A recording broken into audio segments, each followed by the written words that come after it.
नमस्कार, आपका स्वागत है वीके न्यूज में। किसान आंदोलन में किसान अपने हक के लिए बैठे हैं। 2 महीने बीत चुके हैं और वो बॉर्डर पर डटे हुए हैं। हम भी किसानों के साथ हैं। किसानों की जो भी मांग है उस पर सुनवाई होनी चाहिए और सरकार से कई दौर की बातचीत के बाद फिलहाल अभी ब्रेक लगा हुआ है।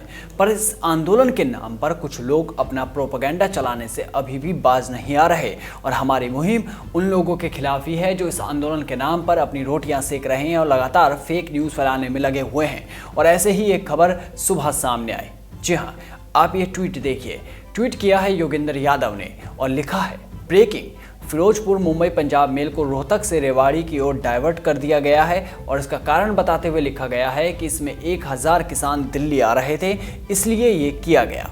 और इसके बाद इस तरह की खबरों से बाजार गर्म हो गया कि ये केंद्र सरकार की चाल है, किसानों को रोकने के लिए ऐसा फैसला किया गया है। हालांकि योगेंद्र यादव के इस ट्वीट का जवाब देते हुए एक शख्स ने लिखा, किसान तो एसयूवी में आ रहे थे, अब ट्रेन की क्या ज़रूरत, हमने भी देख रखा है नकली किसान।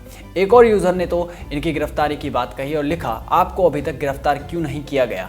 क्या आपको एहसास है कि आपने देश को कितना नुकसान पहुंचाया है? याद रखें, पीएम पद के लिए केवल देश में 2 विकल्प हैं। एक नरेंद्र मोदी है, लोगों ने उन्हें प्यार से रखा है।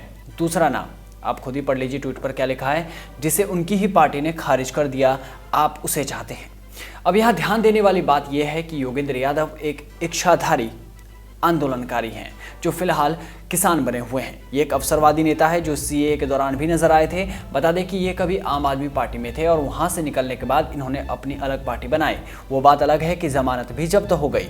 तब से ये जनता को लुभाने के लिए अलग अलग आंदोलन में शिरकत करते आए हैं और अब ये किसान आंदोलन में कूद रहे हैं। खैर, किसान तो किसान है, पर हम इस ट्वीट पर ध्यान देते हैं क्योंकि इस ट्वीट के बाद ट्विटर पर लोगों ने भौकाल काटना शुरू कर दिया और इस तरह की खबरें फैलाई जाने लगी कि ये सरकार की चाल है, किसानों को रोकने के लिए किया गया है। पर असल खबर कुछ और है। दरअसल कई मीडिया रिपोर्ट्स के मुताबिक उत्तर रेलवे ने कहा, भारतीय रेलवे को परिचालन संबंधी दिक्कतें आ गई जिससे ये ट्रेन दिल्ली में नहीं आई। बता दें कि पंजाब मेल रोहतक से झज्जर, रेवाड़ी और मथुरा होते हुए निकल गई। वह रेलवे अधिकारियों का कहना है कि रोहतक से शकूर बस्ती के बीच ओवरहेड उपकरणों में कुछ खराबी आ गई थी, जिस कारण ऐसा करना पड़ा।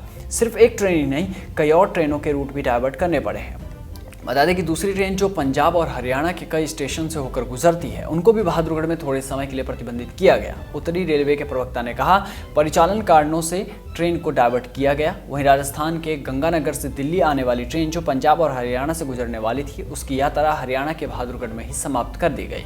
वहीं कुछ किसान यूनियनों ने दावा किया कि बहादुरगढ़ स्टेशन पर उतरने के लिए सैकड़ों किसान ट्रेन में चढ़े थे क्योंकि वहां से टिकरी बॉर्डर की दूरी सिर्फ 4 किलोमीटर है। ऐसे में किसानों को रोहतक और रेवाड़ी दोनों जगहों पर उतरने के लिए मजबूर किया गया। अब ऐसे में दिल्ली में हो रहे किसान आंदोलन में शामिल होने वाले किसानों के रूट डाइवर्ट होने के कारण बड़ी संख्या में मथुरा पहुंचने की आशंका थी और इसको देखते हुए मथुरा जंक्शन पर भारी पुलिस बल तैनात रहा। पर जितनी भीड़ आने की उम्मीद लगाई जा रही थी वो देखने को नहीं मिली।